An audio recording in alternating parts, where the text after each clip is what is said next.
ದಿನ ಬಿರಿಯಾನಿ ತಿನ್ಕೊಂಡು ನಿಮ್ ಹೊಟ್ಟೆ ಭೋಜನ ಕಲ್ಸ್ಬೋದು ಅಂತ ಹೇಳಿದ್ರೆ ನೀವು ಕೇಳ್ತೀರಾ? ಇಲ್ಲ ತಾನೆ? ಅದ್ ಹೆಂಗ್ ಸಾಧ್ಯ ಅಂತ ಈ ವಿಡಿಯೋದಲ್ಲಿ ಕಂಪ್ಲೀಟ್ ಆಗಿ ಮಾತಾಡ್ತೀನಿ. ಅದಕ್ಕಿಂತ ಮುಂಚೆ ನಿಮ್ಗೆ ಏನಾದ್ರು ಡೈಲಿ ಕನ್ನಡದಲ್ಲಿ ಫಿಟ್ನೆಸ್ ಟಿಪ್ಸ್ ಮತ್ತೆ ಕಂಟೆಂಟ್ ಬೇಕು ಅಂತಂದ್ರೆ ನನ್ನ ಪೇಜ್ ನ ಫಾಲೋ ಮಾಡೋದನ್ನ ಮರಿಬೇಡಿ. ನೋಡಿ, ಬಿರಿಯಾನಿ ಆಕ್ಚುಲಿ ಹೆಲ್ದಿ ಫುಡ್, ಆದ್ರೆ ಅದ್ರಲ್ಲಿ ಹಾಕಿರೋ ಕೆಲವು ಐಟಮ್ಸ್ ಇಂದ ಅದು ಜಂಕ್ ಫುಡ್ ಆಗುತ್ತೆ. ಇಲ್ಲ ಅಂತಂದ್ರೆ ಅದು ತಿನ್ನೋದ್ರಿಂದ ನಿಮ್ ಹೊಟ್ಟೆ ಭೋಜ ಬೆಳೀತಾ ಇದೆ.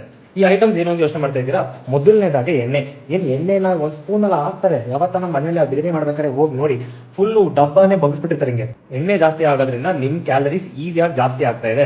ಅದರಿಂದ ನೀವು ಕ್ಯಾಲರಿ ಸರ್ಪ್ಲಸ್ ಹೋಗ್ತಾ ಇದ್ದೀರಾ. ಅದಕ್ಕೆ ನಿಮ್ಗೆ ಹೊಟ್ಟೆ ಭೋಜ ಜಾಸ್ತಿ ಆಗ್ತಾ ಇರೋದು. ಎರಡನೇದಾಗಿ ಅದ್ರಲ್ಲಿ ಹಾಕಿರೋ ಮಸಾಲಗಳೆಲ್ಲ ನಿಮ್ ಬಾಡಿಗೆ ಸೋಡಿಯಂ ಕಂಟೆಂಟ್ ಜಾಸ್ತಿ ಮಾಡುತ್ತೆ. ಸೋಡಿಯಂ ಕಂಟೆಂಟ್ ಜಾಸ್ತಿ ಆದ್ರೆ ನಿಮ್ಗೆ ವಾಟರ್ ವೇಟ್ ಜಾಸ್ತಿ ಆಗುತ್ತೆ. ಆ ಬ್ಲೋಟಿಂಗ್ ಸೆನ್ಸೇಷನ್ ಬರುತ್ತೆ, ಮತ್ತೆ ಹೊಟ್ಟೆ ಫುಲ್ ಊದ್ಕೊಂಡಂಗೆ ಇರುತ್ತೆ. ಕೊನೆಯದಾಗಿ ಅನ್ನ. ನೀವೆಲ್ಲ ಬಿರಿಯಾನಿ ತಿನ್ಬೇಕಾದ್ರೆ ಚಿಕನ್ ಜಾಸ್ತಿ ಇಟ್ಕೊಳಲ್ಲ, ಅನ್ನನ ಫುಲ್ ತಟ್ಟೆಗೆ ಹಾಕೊಂಡು ಬ್ಯಾಟಿಂಗ್ ಮಾಡ್ತೀರಾ. ಬಿರಿಯಾನಿ ನೀವು ದಿನ ತಿನ್ಬೇಕು ಅಂತಂದ್ರೆ ಮತ್ತೆ ಇದನ್ನ ಹೆಲ್ದಿ ಮಾಡ್ಕೊಬೇಕು ಅಂತಂದ್ರೆ ಮೂರು ಟಿಪ್ ನಿಮಗೆ. ಮೊದಲನೇದಾಗಿ ಎಣ್ಣೆ ಕಮ್ಮಿ ಮಾಡಿ, ಎರಡನೇದಾಗಿ ಮಸಾಲೆ ಹಾಕೋದನ್ನ ಕಮ್ಮಿ ಮಾಡಿ, ಕೊನೆಯದಾಗೆ ಆ ಮೊಸರು ಬಜ್ಜಿಲಿ ಮೊಸರು ಸ್ವಲ್ಪ ಕಮ್ಮಿ ಇರಲಿ, ತರಕಾರಿಗಳು ಸ್ವಲ್ಪ ಜಾಸ್ತಿ ಇರಲಿ. ಸೊ ನೆಕ್ಸ್ಟ್ ಟೈಮ್ ಬಿರಿಯಾನಿ ತಿನ್ಬೇಕಾದ್ರೆ ನೀವು ಅನ್ನ ಮತ್ತೆ ಆ ಎಣ್ಣೆ ಸ್ವಲ್ಪ ಕಮ್ಮಿ ಮಾಡ್ಬಿಟ್ಟು ಸ್ವಲ್ಪ ಚಿಕನ್ ಜಾಸ್ತಿ ಹಾಕೊಟ್ರೆ ನೀವು ಅದನ್ನ ದಿನಾ ಬ್ಯಾಟಿಂಗ್ ಮಾಡ್ಕೊಂಡು ಬೊಜ್ಜು ಕರಗಿಸ್ಬೋದು.